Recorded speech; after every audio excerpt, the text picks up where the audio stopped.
ಈಕೆ ಶುಭ, ಊರು ಮಡಿಕೇರಿ. ನಿಮಗಿವಳು ಪರಿಚಯ ಇಲ್ಲ, ಆದರೆ ನಾನು ಮಡಿಕೇರಿನಲ್ಲಿ ಇವಳನ್ನ ಮೊದಲನೇ ಸರ್ತಿ ನೋಡಿದ್ಮೇಲೆ ತುಂಬಾ ಹಳೆ ಪರಿಚಯ ಇದೆ ಅಂತ ಅನ್ನಿಸ್ತು.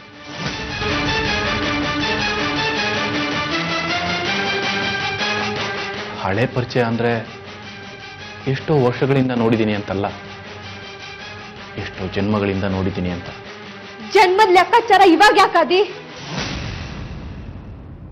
ಈ ಜನ್ಮದಲ್ಲಿ ನಾನು ನೀನು ಮದ್ವೆ ಆಗ್ಬೇಕಾಗಿದೆ.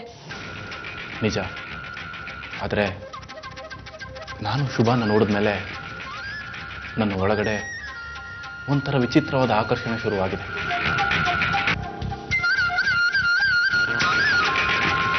ಆ ಅಟ್ರಾಕ್ಷನ್ ಕೂಡ ಅರ್ಥ ಆಗ್ತಿಲ್ಲ. ಹಾಗಂತ ನಾನು ಇವಳ ಅಂದ ಚಂದಕ್ಕೆ ಮರುಳಾಗಿ ಮಾತು ಹೇಳ್ತಿಲ್ಲ.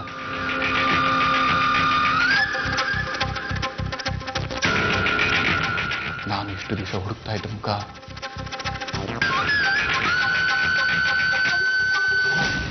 ಇದೆ ಅಂತ ನನ್ಗನ್ನಿಸ್ತಾ ಇದೆ.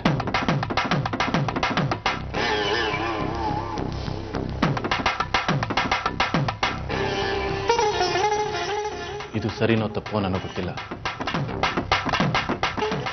ನಾನು ಕಣ್ಣು ಮುಚ್ಚಿದ್ರೆ ಸಾಕು, ನನ್ನ ಕಣ್ಣು ಮುಂದೆ ಬರ್ತಾ ಇದ್ದಿದ್ದು ಸುಲೇಖ ಮುಖ.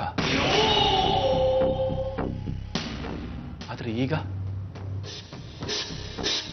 ನನ್ನ ಕಣ್ಣು ಗುಡ್ಡೆಗೆ ಮೆಚ್ಚಿಕೊಂಡಿರೋದು ಶುಭ ಚಿತ್ರ.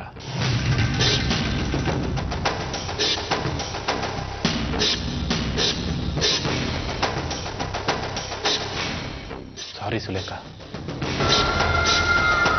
ನನಗೆ ನಿನ್ನ ಜೊತೆ ಆಡಿದ ಒಂದು ಮಾತು ನೆನಪಾಗ್ತಾ ಇಲ್ಲ.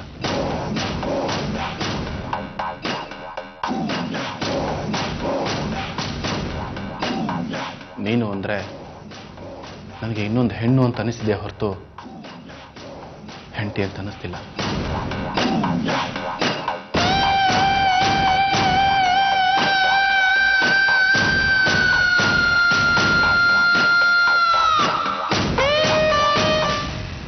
ಅದಿ ತಾತ, ದಯವಿಟ್ಟು ಇದಕ್ಕೆಲ್ಲ ಏನ್ ಅರ್ಥ ಅಂತ ನೀವೇ ಹೇಳ್ಬೇಕು.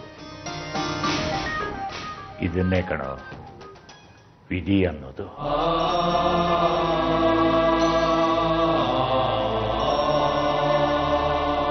ನಮ್ಮ ಕಾಲ ಮೇಲೆ ನಾವು ನಡೀತಿದ್ದೀವಿ ಅಂತ ನಮಗನ್ಸುತ್ತೆ, ಆದ್ರೆ ಹಣೆ ಬರ ನಮ್ಮ ಕೈ ಹಿಡಿದು ನಡೆಸ್ತಿರುತ್ತೆ. ಮನುಷ್ಯನಿಗೆ ಮನಸ್ಸೇ ಮಾರ್ಗ. ನಿನ್ನ ಭವಿಷ್ಯನ ನೀನೇ ಕರ್ಕೊಂಡು ಬಂದಿದ್ದೀಯ ಅಂದಮೇಲೆ ಬೇಡ ಅನ್ನೋಕೆ ನಾವ್ಯಾರು ಹೇಳು?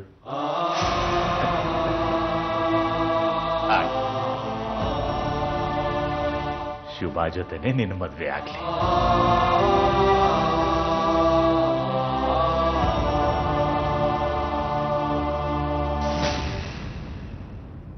ಎಲ್ಲಿ ಜಾರಿತೋ ಮನವು,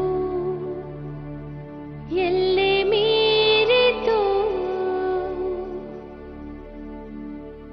ಎಲ್ಲಿ ಅಲೆಯುತ್ತಿಹುದೋ, ಏಕೆ ನಿಲ್ಲದಾಯಿತೋ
ಆದಿ? ಯಾಕೆ ಇದ್ದಕ್ಕಿದ್ದಾಗೆ ಎದ್ರಿ? ಅದು ಅದು ಕನಸು ಬಿತ್ತು. ಓ, ಕನಸು ಕಾಣೋ ಅಭ್ಯಾಸ ಇರೋದು ನನಗೆ. ನಾನಿಲ್ಲಿರೋದ್ರಿಂದ ಅದರ ಪ್ರಭಾವ ನಿಮ್ಮೇಲಾಯ್ತಾ? ಇಲ್ಲ, ನಾನು ನೋಡಿದ್ದು ವಿಚಿತ್ರವಾದ ಕನಸು. ಕನಸುಗಳೆಲ್ಲ ವಿಚಿತ್ರವಾಗೇ ಇರುತ್ತೆ, ಅರ್ಥ ಆದರೆ ಅದ್ಭುತ, ಅರ್ಥ ಆಗಲಿಲ್ಲ ಅಂದರೆ ತಮಾಷೆ. ಒಂದೊಂದ್ಸತಿ ಈ ಥರ ಭಯ. ಎಷ್ಟೋ ಜನಕ್ಕೆ ಕಂಡ ಕನಸುಗಳು ನೆನಪಲ್ಲೇ ಉಳಿಯೋದಿಲ್ಲ. ನಾನೀಗ ನೋಡಿದ ಕನಸಿನ ಪ್ರತಿಯೊಂದು ವಿವರನೂ ನನಗೆ ನೆನಪಿದೆ. ಏನ್ ಕಾಣ್ತು? ನಾವಿಬ್ರು ನಮ್ಮ ಮನೇಲಿದ್ವಿ. ಅಲ್ಲಿ ಅದು ನಾವಿಬ್ರು ಮದುವೆ ಆಗ್ತಿತ್ತು, ಅಥವಾ ಆಗಿತ್ತು ಅಲ್ವಾ? ಈ ವಿಷಯ ನಿಮ್ಗೆ ಗೊತ್ತಾಯ್ತು ಶುಭಾ? ನಾನು ಈ ಕನಸನ್ನ ತುಂಬ ಸತಿ ಕಂಡಿದ್ದೀನಿ. ಹೋಮಕುಂಡ ಇದೆ, ಪುರೋಹಿತರು ಮಂತ್ರ ಹೇಳ್ತಿರ್ತಾರೆ, ನಾವಿಬ್ರು ಸಪ್ತಪದಿ ಸುತ್ತುತ್ತಾ ಇರ್ತೀವಿ.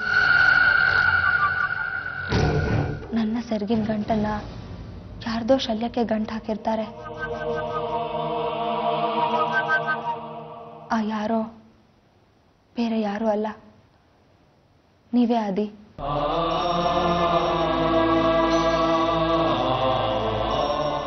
ಮೊದಲೆಲ್ಲ ಈ ಕನಸು ಅಸ್ಪಷ್ಟವಾಗಿ ಬರೋದು,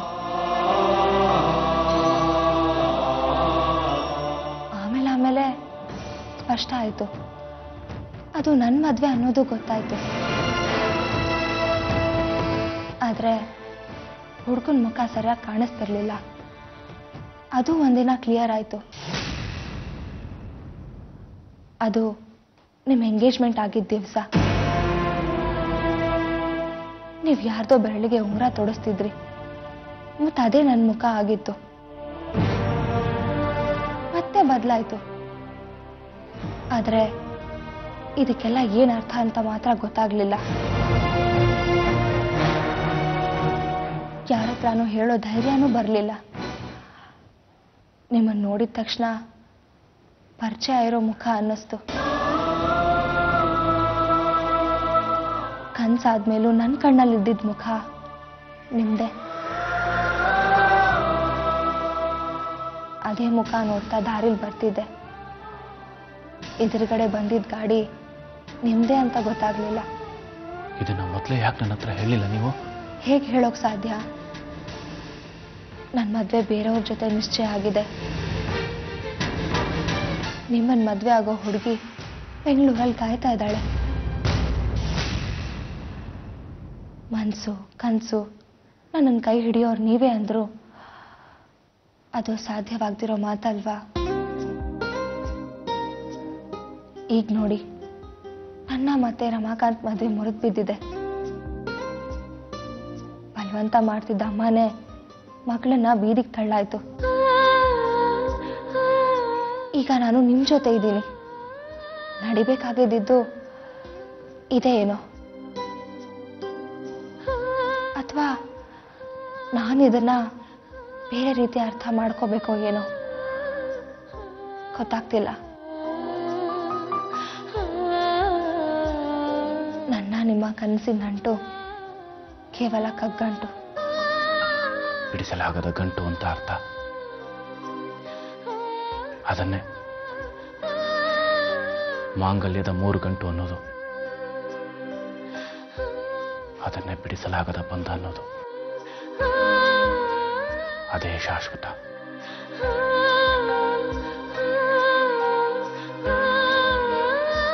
ನನ್ನ ಮಾತಿಗೆ ನೇರವಾದ ಉತ್ತರ ಕೊಡು ಶುಭ.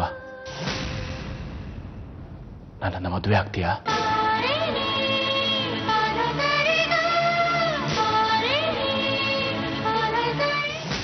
ಆಗೋ ಮದುವೆ ಮುರ್ಕೊಂಡು ಮನೆ ಬಿಟ್ಟು ಬಂದಿರೋ ಹುಡುಗಿ ಮೇಲೆ ದಯೆ ತೋರಿಸ್ತಿದ್ದೀರಾ? ಇಲ್ಲ, ಯಾಕೆ ಅಂತ ಗೊತ್ತಿಲ್ಲ. ಈ ಕ್ಷಣಕ್ಕೆ ನನಗನ್ನಿಸ್ತಿರೋದು ಇಷ್ಟೇ, ನೀನು ನನ್ನ ಹೆಂಡತಿ, ನಾನು ನಿನ್ನನ್ನು ಮದುವೆ ಆಗೋದೇ ನನ್ನ ಜೀವನದ ಉದ್ದೇಶ.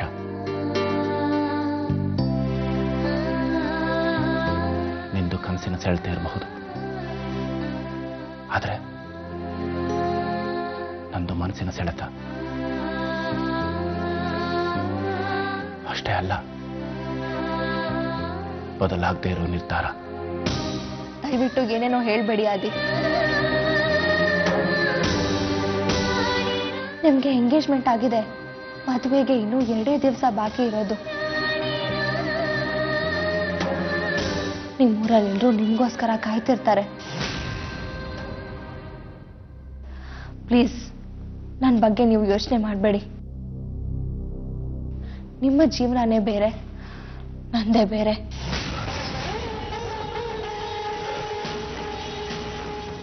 ನಾನೇನ್ ಮಾತಾಡ್ತಿದ್ದೀನೋ ನನಗೆ ಗೊತ್ತಾಗ್ತಿಲ್ಲ.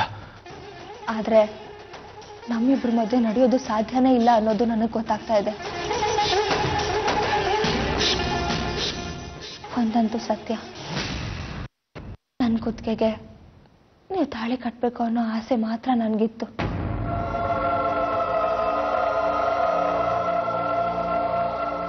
ನಿಮ್ಮ ಹೆಸರು ಜೊತೆ ನನ್ನ ಹೆಸರು ಸೇರ್ಬೇಕು ಅನ್ನೋ ಬಯಕೆನೂ ನನಗಿತ್ತು.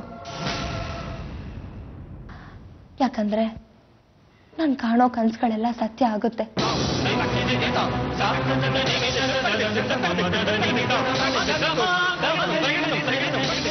ಆದ್ರೆ ಇದು ಸುಳ್ಳಾಗಬೇಕು. ನೀವು ಕಂಡಿರೋದು ಕೇವಲ ಒಂದು ಕನಸು ಅಂತ ಮರ್ತ್ಬಿಡಿ.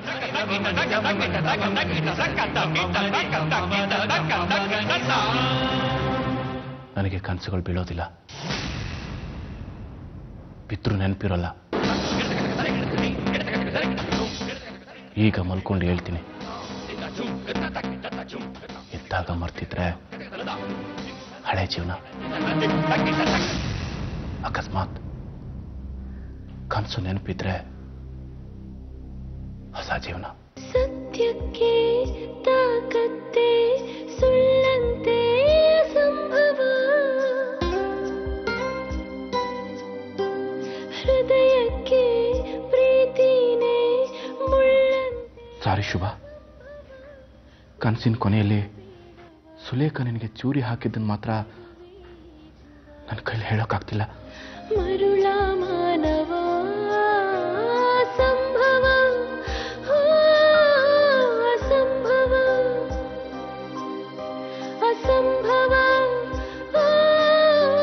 ಅಸಂಭವ.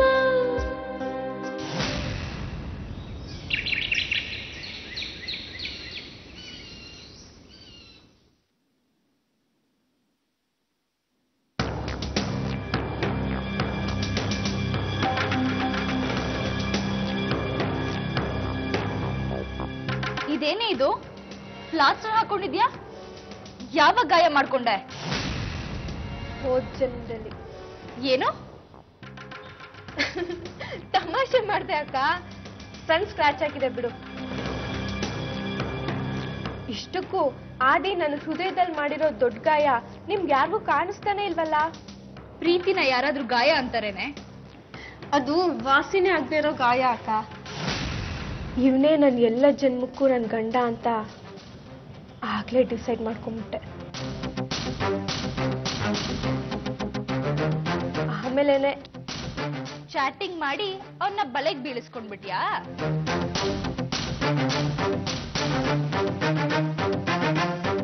ನನ್ನ ಬಲೆಲ್ ಅವನ್ ಬಿದ್ನೋ ಅವನ್ ಬಲೆಲ್ ನಾನ್ ಬಿದ್ನೋ ಇದು ದೇವ್ರಿಗೆ ಗೊತ್ತಿರೋ ವಿಷಯ. ಒಟ್ನಲ್ಲಿ ನಾವಿಬ್ರು ಒಂದಾಗ್ತಿದೀವಿ ಅನ್ನೋದು ಸಂತೋಷದ ವಿಷಯ. ನನ್ಗೂ ಸಂತೋಷ ಆಗ್ತಿದೆ ಸುಲೇಖ.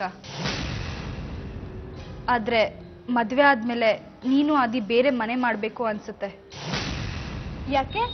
ನನ್ನ ಅತ್ತೆ ಕಾಟ ಕೊಡೋ ಕ್ಯಾಟಗರಿನಾ? ಹಾಗಂತಲ್ಲ, ಭಾವ ಅರ್ಥ ಮಾಡ್ಕೋತಾರೆ. ಆದ್ರೆ ಅಕ್ಕ ಒಂಥರ. ಹಾಗಂತ ಅವ್ರೇನ್ ಕೆಟ್ಟವ್ರಲ್ಲ. ಮಾತು ನೇರವಾಗಿ ಆಡ್ತಾರೆ, ಕಟುವಾಗಿರುತ್ತೆ. ಮನಸ್ಸು ಮೃದು. ಬಟ್ ನೀನು ನಮ್ಮ ನೆಂಟ್ರ ಕಡೆಯವಳು ಅನ್ನೋ ಕಾರಣಕ್ಕೆ. ಅಯ್ಯೋ ಅಕ್ಕ, ಚೂಟ್ ಜಗಳ, ಖುಷಿ, ಬೇಜಾರು, ಶಾಕ್ ಇದೆಲ್ಲ ಇದ್ದೇನೆ ಲೈಫು ಸ್ಪೈಸಿ ಆಗಿರುತ್ತೆ. ಇದೆಲ್ಲ ಎಷ್ಟು ದಿನ? ನೀನು ಆದಿ ಅಮೇರಿಕಾಗೆ ಹೋಗೋವರೆಗೂ. ಅಮೇರಿಕಾಗೆ ಹೋಗೋಕೆ ನಾನೆಲ್ಲಿ ಬಿಡ್ತೀನಿ? ಅಂದ್ರೆ ಕೆಲವೊಂದೆಲ್ಲ ಇಲ್ಲಿದ್ರೇನೆ ಆಗೋಕ್ ಸಾಧ್ಯ. ಇಲ್ಲಿದ್ದೇನಾಗ್ಬೇಕು? ಸದ್ಯಕ್ಕೇನಾಗಿದೆ?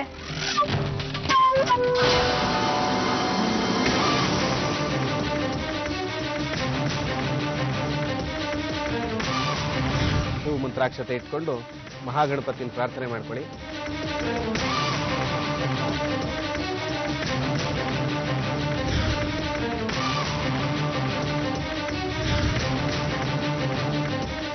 ನಿರ್ವಿಘ್ನವಾಗಿ ನಿಮ್ಮ ಮದುವೆ ನಡೆದು ಜೀವನ ಸುಖವಾಗಿರಲಿ ಅಂತ ಪ್ರಾರ್ಥನೆ ಮಾಡ್ಕೊಳ್ಳಿ.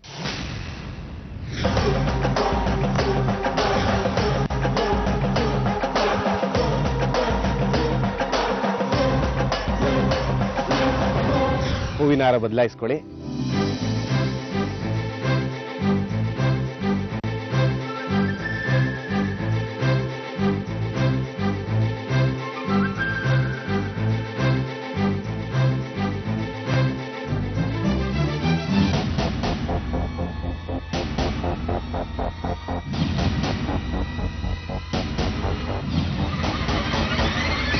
ಸುಲೇಖಾ, ಸುಲೇಖಾ ಏನಾಗ್ತಾ ಇದೆ? ಸುಲೇಖಾ,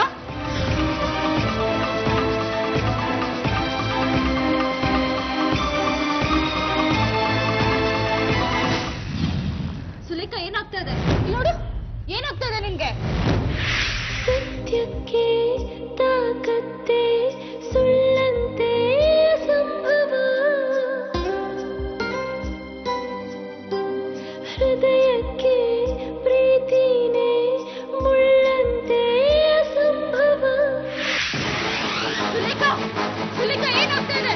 ಸುಲೇಖಾ, ಸುಲೇಖಾ, ಅಮ್ಮ, ಸುಲೇಖಾ.